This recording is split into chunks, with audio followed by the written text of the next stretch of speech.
initiate countdown. Yeah, I had so many. The funny part is I don't even remember which one was before the other. Right? Because when you're 8 and 7 and 10, things happen. But so there is not one. Like I said, that was when I was 7. That could have been the 8-year-old one. And I just stopped in time. But I guess there's just many memories of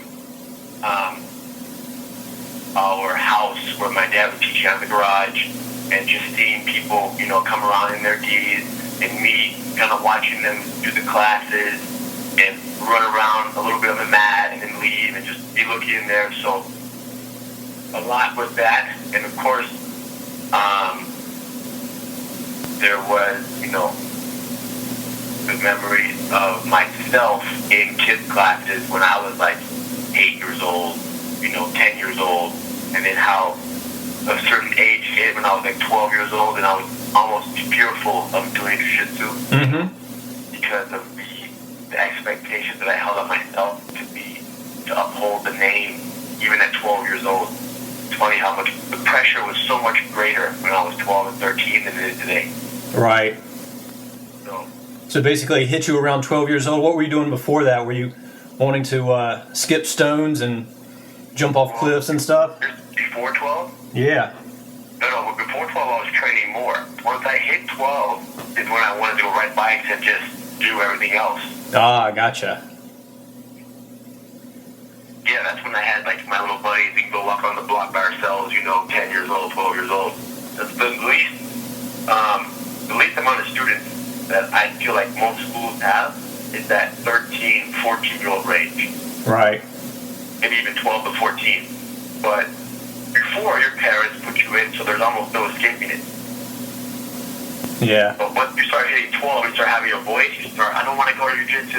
And for me, it was fear because there was some kids that were tough. And I knew that they could beat me possibly.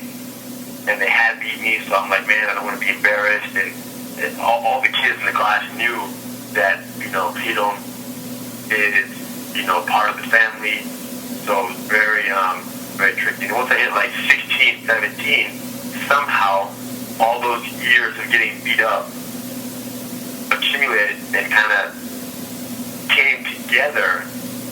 And all of a sudden I was just kind of a little mini phenom, Yeah.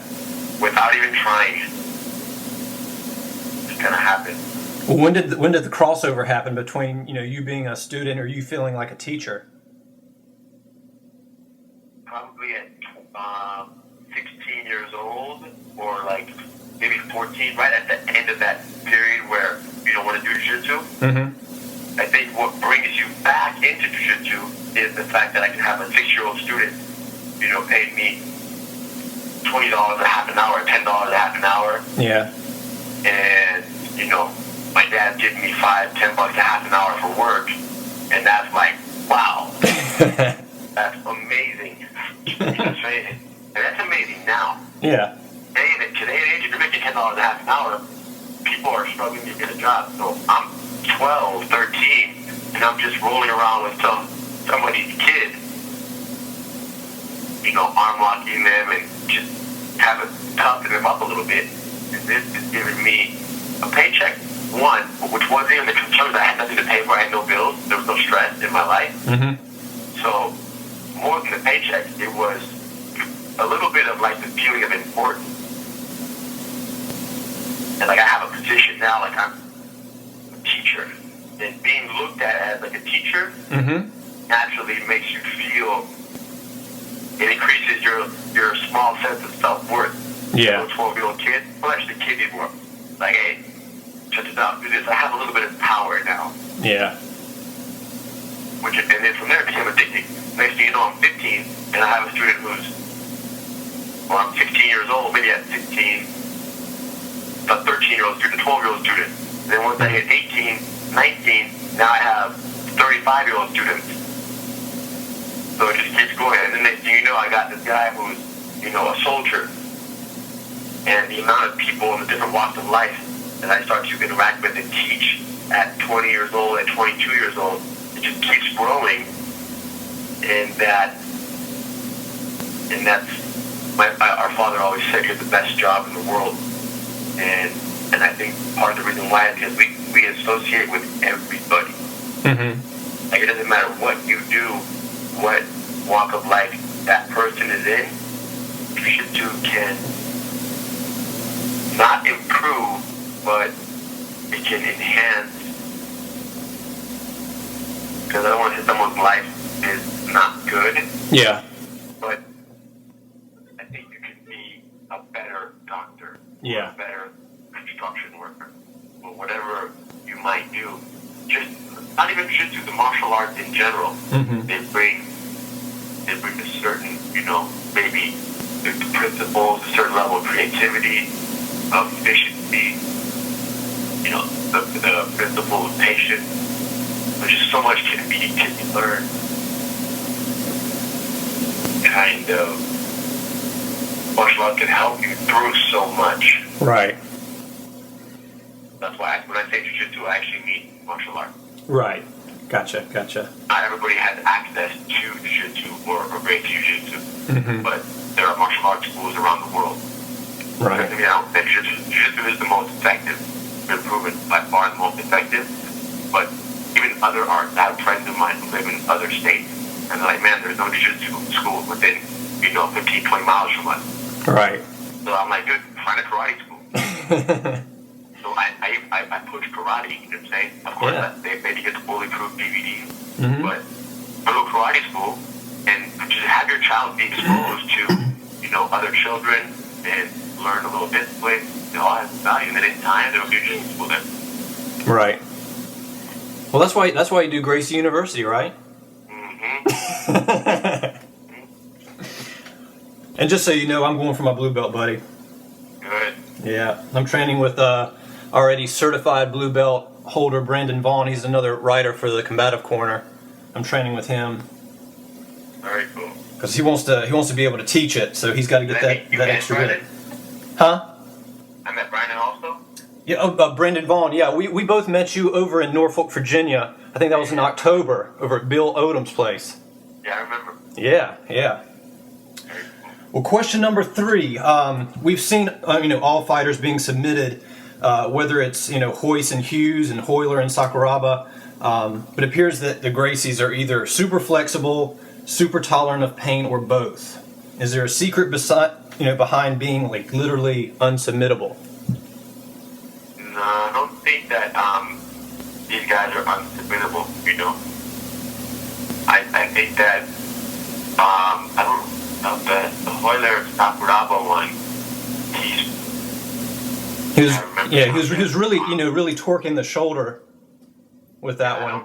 That they're unsubmittable.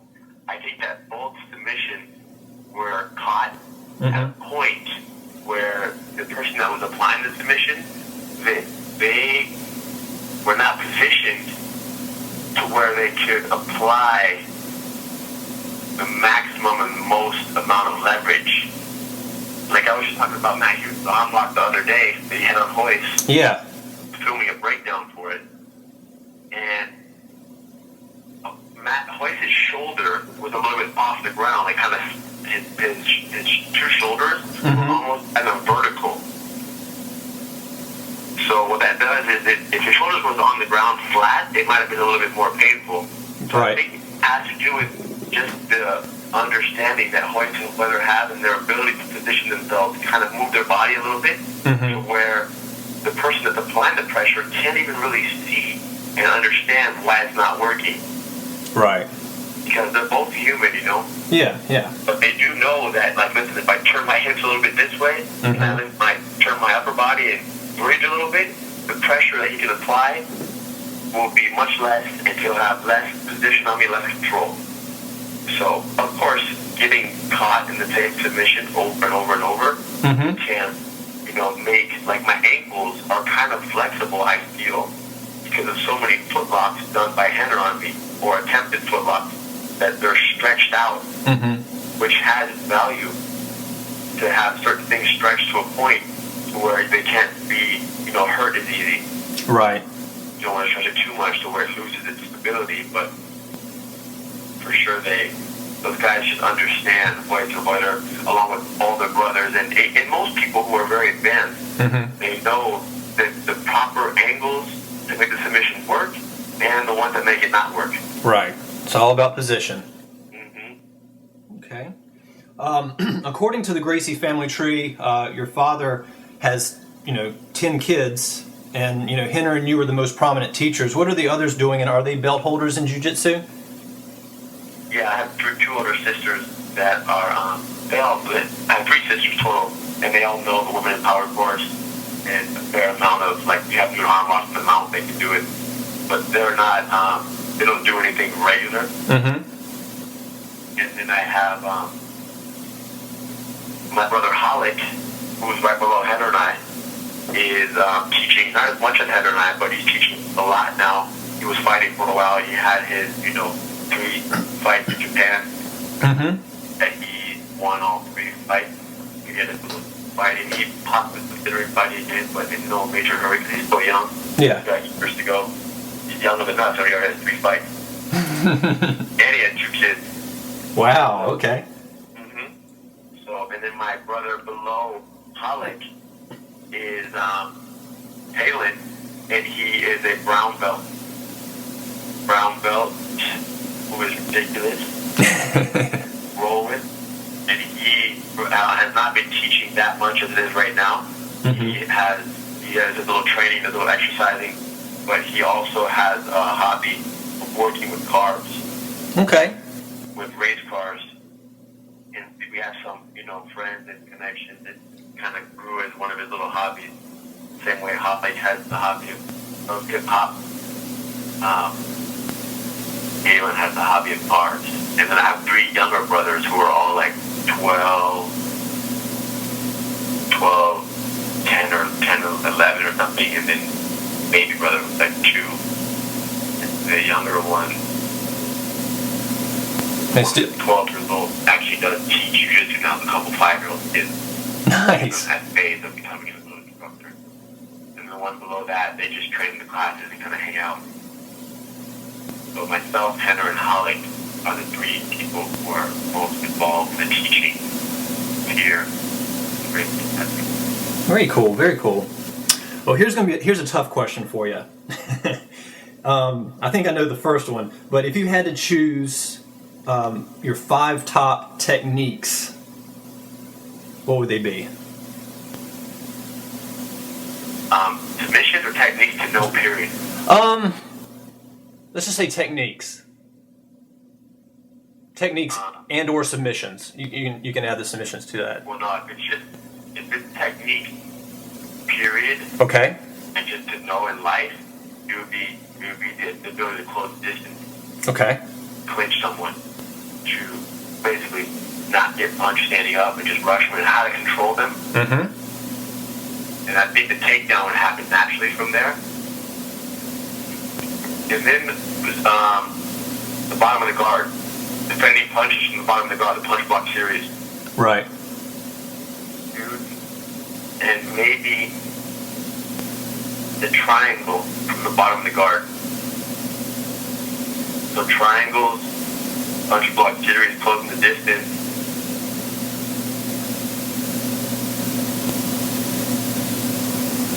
But you love the arm bars though, right? What's up? I said, but you love the arm bars though, right? I love the arm bar, but I would not most likely pick it. Right. If it was the only thing I can know in life. Mm-hmm. And then I would say the shrimp escape, putting someone back in the guard, and then maybe positional control from the mount. Okay. So if I land on the bottom of the guard, the trap and roll, punch variation. Yeah. That's what it would be, not positional control from the mount.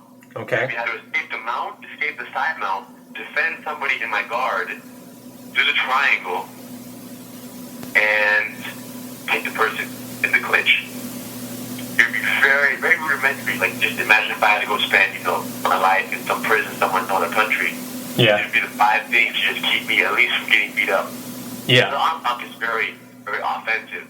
Mm-hmm. But for sure, if I was going to spar with anybody in the world, you can bet that I would be going for their arm in the first couple minutes. Right. I've seen you do it. Yeah, it's very... arm locks are so...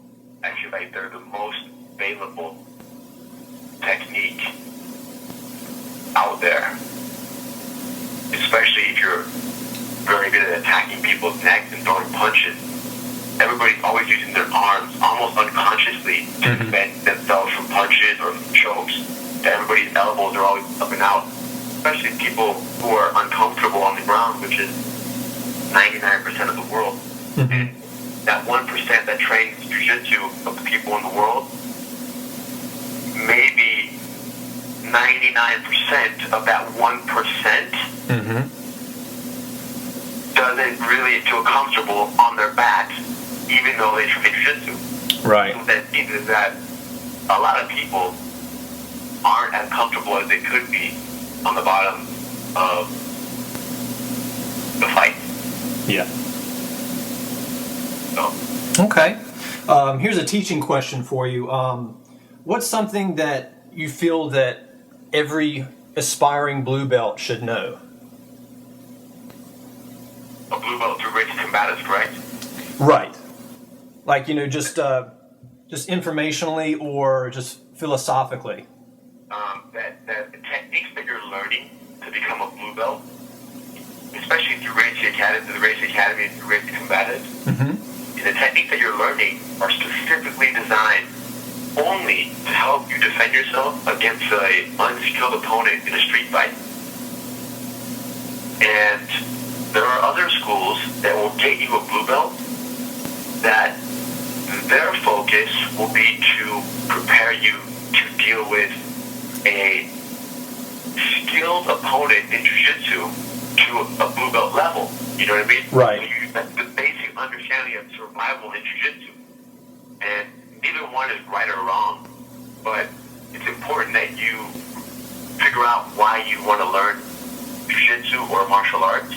And if it is for the competitive, playful game of, jiu-jitsu, then you can go train at any school in the world and get a blue belt and you'll be fine. But if it's to have an understanding of how to defend yourself against a random person in the street who might have you in a headlock throwing punches, or end up on top of you inside your leg, punching down, or standing up, grabbing you in a headlock, or punching you standing up, then the Gracie combatives was basically designed just for that. Right. So you have a problem now because the person who learns Gracie combatives can go spar with somebody and they might get collar choked, in 30 seconds. Yeah. But then you can have somebody who has not learned combatives, but got their blue belt some other way, go get in the street fight, and someone gets them in the headlock and starts throwing punches, and they don't even know which way to go. Right. So, our philosophy is that the first thing that you learn is the hardest to forget. So if your default, if like how you started training was considering punches and considering, being safe and not exerting energy and keeping a good position, if that's how you started, then what happens is you can learn all the other jiu-jitsu, sportive techniques later, and then maybe 3 years down the line, when the fight basically hits the fan, you will kind of be able to fall back on, okay, just control them, hold them close, stage one, chill, relax, don't get punched, close the distance, manage the distance so you can manage the damage. That will come back to you, especially if you keep that alive in your mind throughout your training, and you once in a while touch up those principles and those techniques. Right. But at the end of the day, you can't kind of train at a competitive level with jiu-jitsu partners forever. And proof of that is if you walk into most schools, you don't see people who are 57 years old training, but you can practice the techniques of jiu-jitsu as a form of self-defense forever. Right. And proof of that is our grandfather, Ryron Gracie, and proof of that is our jiu-jitsu classes and the demographic that you see in there. So basically, if you really love jiu-jitsu and you want to do it forever, you have to adopt jiu-jitsu for the self-defense or jiu-jitsu for sport, or you can adopt both. But if you want to train forever, the self-defense aspect has to be in your, I guess, in your training regimen, or it has to be part of how you train jiu-jitsu. Yeah, completely understand. Okay. People today who are, 31 years old and 33, they're real good in their schools, they're brown belts or whatever age they are. They are training at an intensity that they will not be able to uphold. They're going to reach a point where they're going to say, man, I can't even train anymore. Because they're training relying on their athleticism, on their strength, whatever it may be, versus, training in a very playful manner, allowing people to move and submit them. They're taking it too seriously. Yeah. So if you want to train jiu-jitsu forever, learn to not take it so seriously. Learn to appreciate what you've learned, but when you spar with somebody else who might be better than you and you lose, it doesn't mean anything. Absolutely. Like, literally, it means zero, nothing. Because the reason why you started was for comfort, to be able to protect yourself and your family. But yet, when your fellow training partner unlocks you and you walk away bummed, you're forgetting why you even started. Your neighbor or your mailman is not going to arm lock. You know what I mean? Yeah. You hope not. Got it. All right. If you could turn back the clock, what's one thing that you wish that you knew as a beginner? Funny, yesterday somebody asked me, at any time in history, when would you go back? Someone asked me that like 2 days ago. But you're saying if you could turn back the clock, what was the question? Yeah, if you could turn back the clock and learn something early on that perhaps you know now, what would that thing be? Oh, man. I guess we would have started doing Gracie University, maybe when I was 18. As soon as I got my black belt, started documenting Gracie University. Right. I mean, I guess the things that I learned, I can't really, I learned things when I was 21 and I was 23 that were and even 3 years ago, I started, reading and learning things, and I'm like, man, if I was 18 when I started learning this, it'd be a whole different story. But you learn what you learn when you learn it. That's when you're supposed to learn it. That's when it was meant to be learned. So it's a little tricky to say, what would I want to learn earlier? Yeah. Everything. My way of eating has changed tremendously over the last 5 years. My way of thinking, my way of of forgiving people, my way of training. I would have adopted yoga. If I should be doing yoga 5 days a week, 4 days a week. Right now I do it very randomly, but it's an amazing thing. So there's so many things, strength training, that could be kind of brought into my lifestyle to where it's more natural. Bottom line is there's only so much time in the day, and we're in such high demand for jiu-jitsu that it takes over our life, which is not a bad thing, it's a blessing. But at the same time, I try to tell kids who are, 14, listen, start doing this and don't stop doing this. But they're like, come on. They don't do it. Yeah. Think about how much different the world would be in 30 years if children who are 14 and 15 years old, 13, actually listen and took advice from their elders. Right. It'd be a whole different world. Yeah. But people have to stumble on their own and discover things on their own. So we, in a sense, I believe, grow at a slower rate than we could.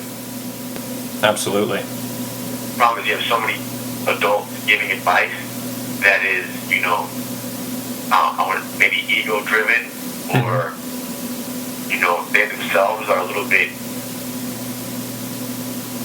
because advice all comes from a good place. It all has a good intention. Some advice, but obviously some people have been through through certain situations where they might give advice, like, hey, listen, you should smoke marijuana. Somebody might say that. So, and then somebody might say, listen, you should consider not drinking soda and, eat less carbohydrates and, eat less bread. For example, something simple. And people are like, what? What do you mean, eat less pizza? Pizza's good, it's just bread from the Gracie diet. It doesn't matter from the Gracie diet. It's still not the ideal. It's in the diet. Things that are in the diet still might not be the best for you. The diet is about combining foods and what to mix. There are better quality bread than what you're eating at this plate, Yeah. So, whatever. Very cool. But the actually the yoga that you alluded to, that kind of brings me to the next question, though, pretty well. Have you or your brother studied any martial arts outside of Gracie Jiu-Jitsu for a prolonged period of time? Not for long. We've done mini for a couple months, 6 months, 8 months. What styles were those?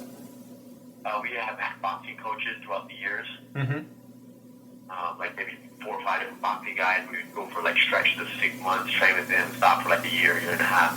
And then we did wrestling in high school. We have friends that are professional wrestlers now that teach us, wrestling technique. So mainly wrestling and boxing. Never any capoeira or anything? No, a couple guys that I know teach it. Yeah. They showed me one thing, 1 or 2 days. That was it though. Because that was one of the things, when I was younger, it's just the flashy martial arts, what Jackie Chan was doing. That's what I wanted to do, Yeah, of course, we all. Yeah, I wanted to do it too. Yeah. So I get 18 years old. Don't even last. I hit 14, 13, 10. Right. For someone who's starting out, in Gracie Jiu-Jitsu late in life, let's say, late 40s or early 50s, how is it possible for them to reach black belt, and is the testing adjusted for them who can't perform as they could in their prime? I don't know. I don't think it's adjusted, no. I think that they're graded on their own scale. Okay. And the way to reach black belt is, of course, reaching a blue belt first. And then reaching blue belt stripe 1 and then stripe 2 and moving up. But I feel like it might almost even be easier for a 50-year-old because they have to quickly adopt the principles of patience and efficiency and timing. And they can't go out there and basically go the hard-headed way that a 27-year-old can go. So I believe that anybody who starts Jiu-Jitsu, by default, they will get a black belt, no matter what. They just can't stop. Yeah. So, and there are things that will keep you from stopping is being at a school that is not as competitive and ego-driven as most schools are. Very technique-oriented, if you're asking that purple belt, 57 years old, to tap out this 23-year-old purple belt, that probably won't ever happen. And if that's how you grade that older man and you say you can only get your belt once you beat him, it might never happen. So, and that's where, Gracie University comes in, because it's just about knowing these techniques and then performing them at an intensity that is, just right where you should be. We're very aware that someone is 27 and someone is 50 is a whole different ballgame. Yeah. So we already look at it like that.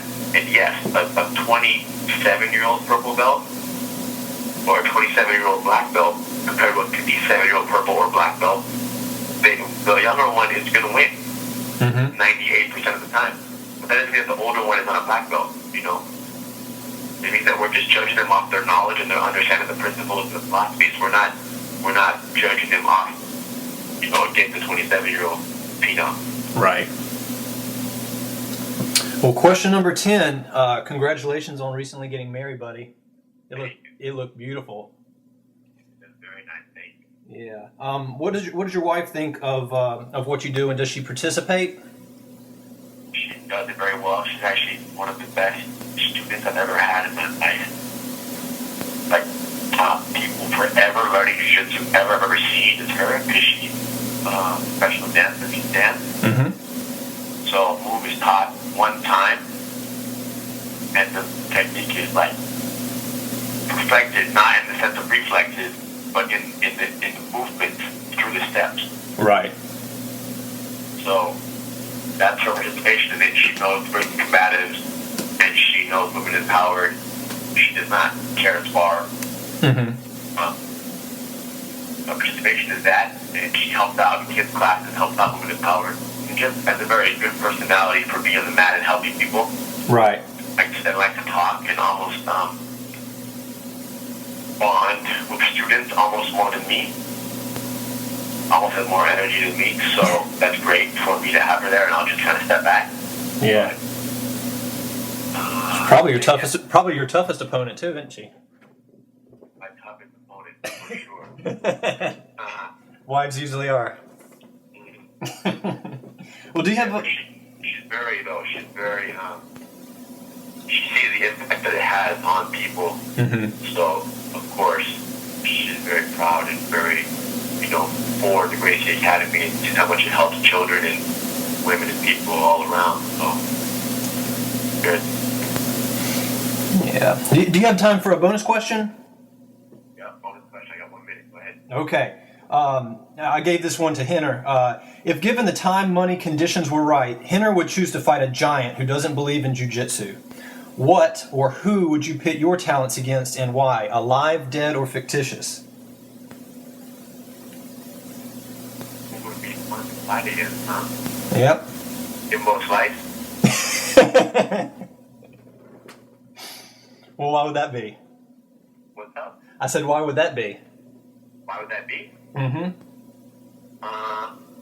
This is cool because he just looks like someone that would be cool to be standing next to. Yeah. But would feel sorry for me. They'll be like, oh, that guy's in trouble.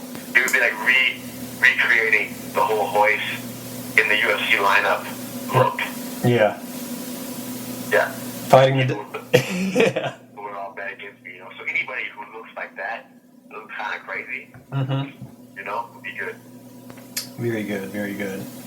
Well, I appreciate you talking to me, buddy. I know you're a busy man. Thank you. Yeah, I'm going to go run and have a little meeting right now. But, cool. Thank you for contacting me. I'm glad we did it.